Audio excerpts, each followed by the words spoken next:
when we had nothing, and everything wasn't working, we just learned of doing this industry for 27 years and being a part of many pre-launches. What can we do? Was paper applications.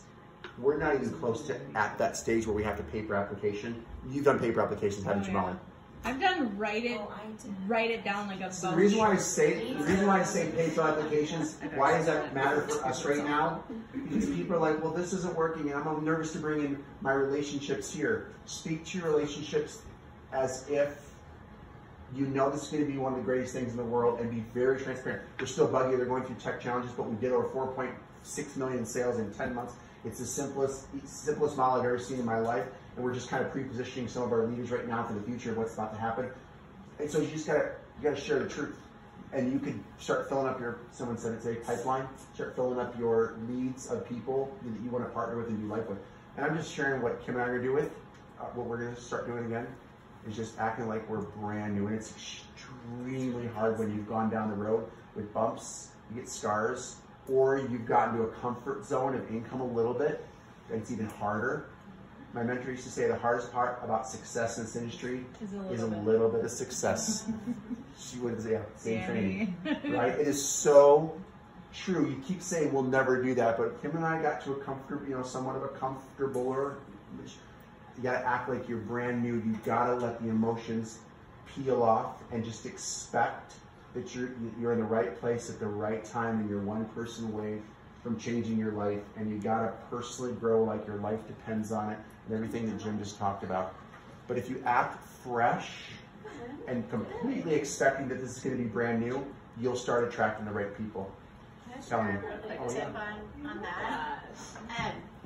And this was like an aha moment that I've had recently.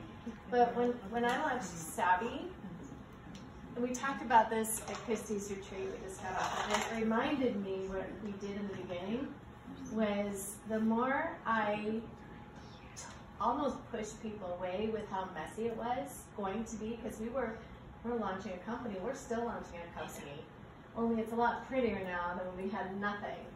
But the conversation I had with every single human being was, I want you to know, we are launching a company, and you're going to be a pioneer, and it's going to be hard, it's going to be messy. You need grit.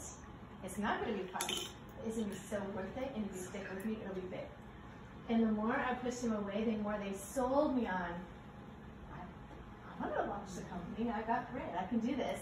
And then when a bump comes, they almost are embarrassed to complain about it, because they literally are like, I'm here for it. I'm here for it. Bring it. Yeah. And I think that's why we had so many tough people that are still here in the very beginning that have ridden through. Like, I'm here for it. Yeah. It's gonna be bumpy. Yeah. So, like, I'm gonna go back to that conversation, because we're still in it, and we're gonna be in it for a while. And guess what? When we launch Canada, it's gonna be messy. It's gonna be bumpy. The website's not gonna work, right? Yeah. And so I think it's so good to let people know, set their expectation up front. That's good. We want you. It's messy. It's going to be messy, but we're launching a company. That's right. Life is messy. That's right. All you flat mothers. Yeah. Somebody just last week, I don't know, it's a power hour. Tim and Jackie or Christina, I usually do Wednesday, Thursday.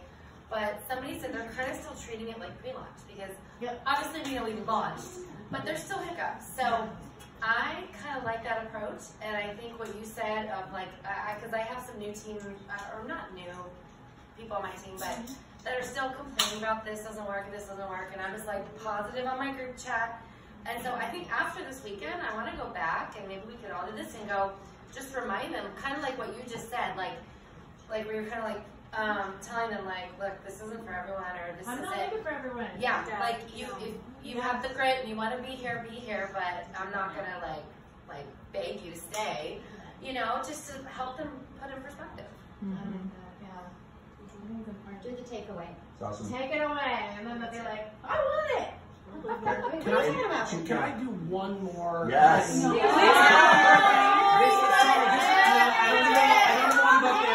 Because this is a side note. This is a big asterisk. Okay. This is for my Christian brothers and sisters. Yes. Okay. Wait. Yeah, record this. Yeah, we gotta get this. Everybody get some. I got this. I do not subscribe to prosperity gospel. that God wants everybody to be healthy and wealthy. I don't. But I do believe to my core that God calls us to live without fear. Yes. Absolutely. Yeah. Yes. And even in secular culture, you'll have someone like Grant Cardone. He'll get up front, and what will he say? He's like, it does not take money to make money.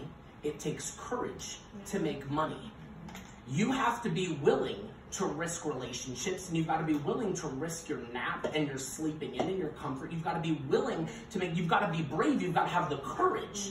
So while I don't subscribe to prosperity gospel, we happen to, time, space, history, have aligned in an American culture where the byproduct of courage happens to be money. It happens to be. The byproduct of courage in other countries might mean other things. But in America, if you are willing to have courage, if you are willing to act against your comfort zone, if you are willing to do what others aren't going to do, it's going to lend to a byproduct of wealth. That's not a prosperity gospel. It's a recognition of where we happen to be aligned in time, space, history with a calling of God to live without fear. Yes. That's right. Like, don't make this hard. It does not need to be hard. You make it so hard. Whenever you're like, I should, but I don't want to, freaking do it. Every time you face that wall, just do it. You are called to live without fear. Right. Every time you are called to live without fear. He's not giving you a spirit of fear, but power, love, sound mind. What does power, love, sound mind mean? It means I decide what I want. I set goals. He's put a calling in my heart that I'm called for more than this. And because I'm called for more than this, and it's going to require courage to go get this, guess what? He's given me everything I need to go do that. My only job is to walk in obedience. Don't make it hard. It's not harder than that. That's awesome. Okay. That's true. Keep going. Right?